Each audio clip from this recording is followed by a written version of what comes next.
Hola, mi amigo, and welcome back to What the Foss.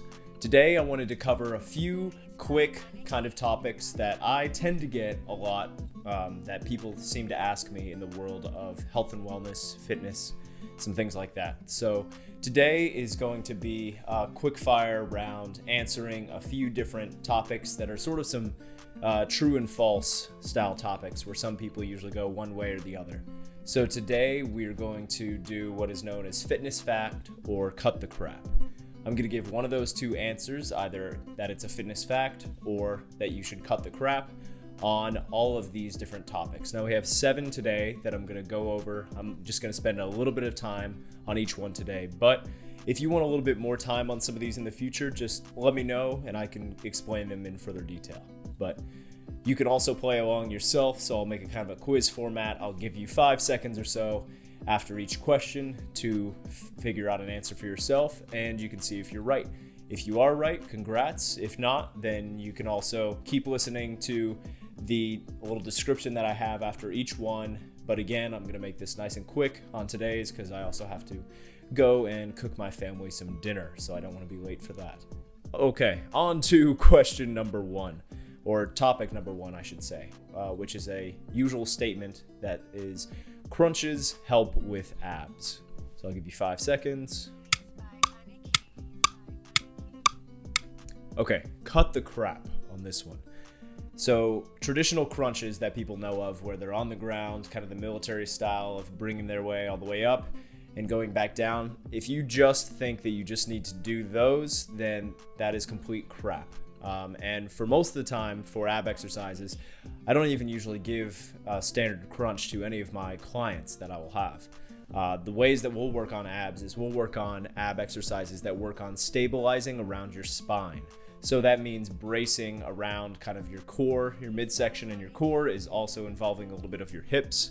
But the exercises will be on, if you look on Google, or you can always ask me about anti-rotation exercises, rotation type exercises, and maybe a bit more of hip flexion type ab movements. So this won't be as much of your normal bringing your head up to your knees for those crunches, but there's a lot of different variations of ab exercises that are way better. And most of the time, these won't even really bring you the abs that you desire or that anybody else says that they will desire. That goes more on the side of nutrition than it does on just doing crunches. On to the second one. Weightlifting makes you bulky. Okay, again, cut the crap. Because the amount of times that I've gotten this comment that, oh, I would love to get into weightlifting, but I just don't want to get too bulky, or I just don't want to get too big if I'm lifting weights. If you're going to the gym and you're using 15 pounds for some bicep curls, you're not all of a sudden going to blow up in your biceps because of bicep curls. It's not something where you just automatically happens because you're carrying around more weight or you're doing weight training type exercises, both for guys and girls. It's something where you need to put a lot more into it, not even on a hormonal level of getting big to a certain size that people think for themselves is too big, but you also need to do a certain amount of maxed out training a lot of the time to even get the type of bulkiness that some people mean to go for if they're doing bodybuilding or powerlifting or some other types of sports. And for all of these, in short, you're not going to get bulky just from lifting up some weights from time to time or doing anything outside of body weight training or the sport that you're doing. If anything, you'll just get a bit more of that toned look, even though toned isn't always the term I would use, but you get a bit more of that lean muscular type of look when you're doing weight training in the proper way. But most of the time you are not going to get bulky doing weight training, so you need to find a way for weight training to be incorporated into your routine because it'll help out a lot more with joint and muscular support than anything else. Okay, rambled on that too much. Third one, proper nutrition is more vital than weight training.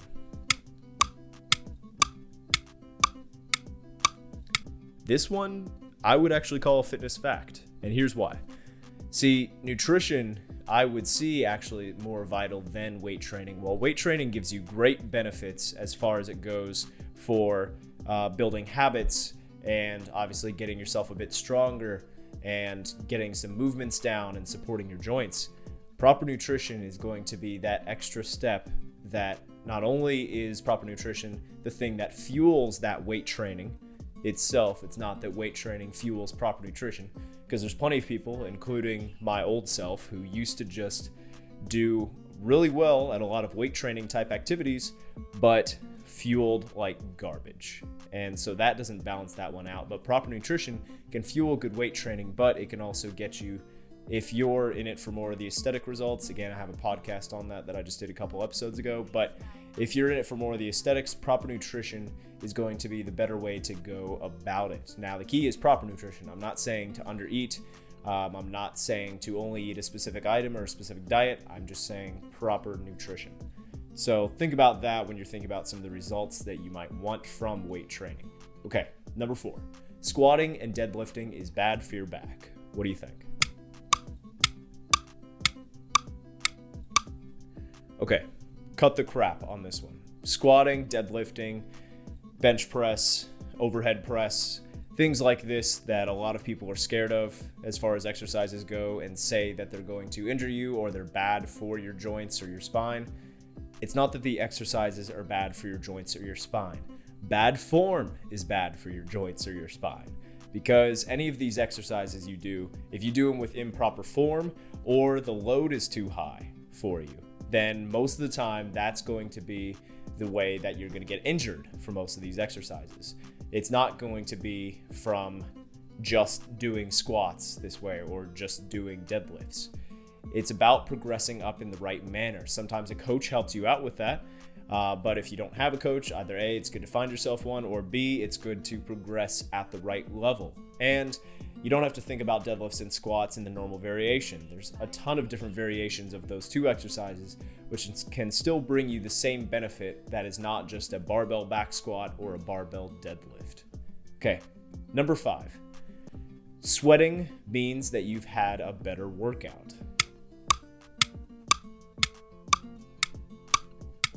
Okay, cut the crap on this one. Sweating, although it feels like you've done a lot more when you've sweat a bit more during your workout, it does not mean that you have had a better workout. Sweating is just the byproduct of your body temperature going up. Well, you might say, Zoe, well, if I'm working out more and I'm working out harder, doesn't that mean my body temperature goes up because I'm working out harder? No. In this area where I'm at the other day, it was like 90% humidity. I sweat out of my pits just thinking about a bad thought or just getting nervous about something. I sweat. Does that mean I had a good workout just because I was nervous or because I was standing in the sun too long? No. Sweating is just about temperature control. It is not a gauge of how well that your workout actually went. There's other gauges for how well your workout went based on how well you start to recover from other exercises, based on the mental challenge that maybe that exercise put on you if it was something new, based on some other parameters that are measurable results to see if you had a good workout or not. But don't base it just off of sweating for a good workout. Okay, 2 left. Number 6, you can spot reduce fat in certain areas of your body.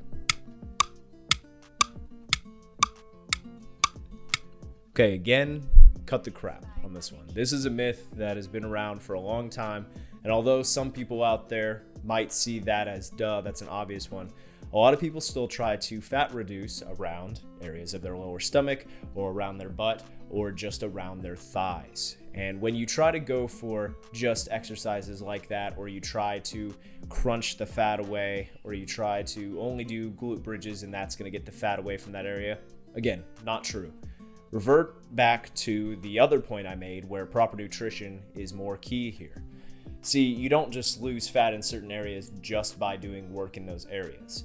Do you build up muscle in some of those areas? Yeah, you can. And that can mean that sometimes those areas can get a bit tighter, but that doesn't mean that you're losing body fat from your stomach or your thighs or your butt or your chest or wherever it might be.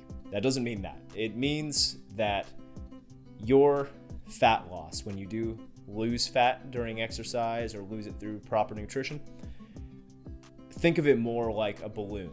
Not to offend you, you're not a balloon. I just mean everybody else. I'm kidding. But think about it like a balloon. You're not going to take one spot on the balloon and say, okay, I just want to take that spot out of the full balloon. If you're wanting to get air, and we'll use air as the example for fat, out of that entire balloon, it moves out of all the areas of the balloon. So the air, while it is coming out from one end, the entire balloon decreases in size. It's not just from one tiny dimple on the balloon that the air decreases from. So think about that when you're thinking about spot reduction. It's not from a specific area. It's usually over all around body fat percentage that will go down when you do the proper eating and the proper weight training or exercise. All right, last one. It does not matter what you do for exercise in the long term.